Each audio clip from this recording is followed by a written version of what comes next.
Mass TV news కి స్వాగతం. శ్రీ తిరుమల తిరుపతి దేవస్థానంలో లడ్డు ప్రసాదం కల్తీని చేసిన వారిని వెంటనే శిక్షించాలని హిందూపురంలో హిందూ సంఘాల ఐక్య వేదిక భారీ ర్యాలీ నిర్వహించి తహసీల్దార్కు వినతిపత్రం అందించి ఇలాంటి సంఘటనలు పునరావృతం కాకుండా వెంటనే చర్యలు తీసుకోవాలని వినతిపత్రం అందజేశారు.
వారికి ఎంతో ఇష్టమైన లడ్డూ ప్రసాదంలో తయారు చేయడంలో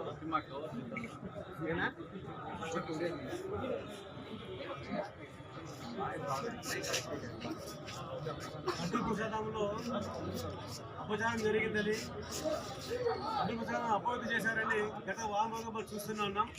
దానికి సంబంధించి ఎవరైతే దోషులు ఉంటారో వారిని కఠినంగా శిక్షించాలని, తద్వారా కోట్లాది మంది హిందువుల మనోభావాలు దెబ్బతినకుండా వారి యొక్క భావాన్ని మీరు అర్థం చేసుకోవాల్సిందిగా కోరుకుంటూ, అట్లాగే తిరుమల శ్రీనివాసుల యొక్క చరిత్రను కూడా మనం అందరూ తెలుసుకోవాలి. ఎందుకంటే సాక్షాత్తు స్వామివారే కలియుగ ప్రత్యక్ష దేవంగా ఇక్కడ అవతరించాడు.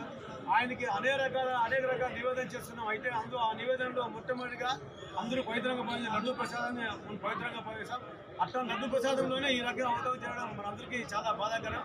కాబట్టి ఆ దానికి ఏవైతే పాల్పడే దోషులు ఉన్నారో వారిని కరెక్ట్గా శిక్షించాలని మీ ద్వారా ప్రభుత్వం తెలియజేశారు. అందరూ కోరుకుంటున్నారు.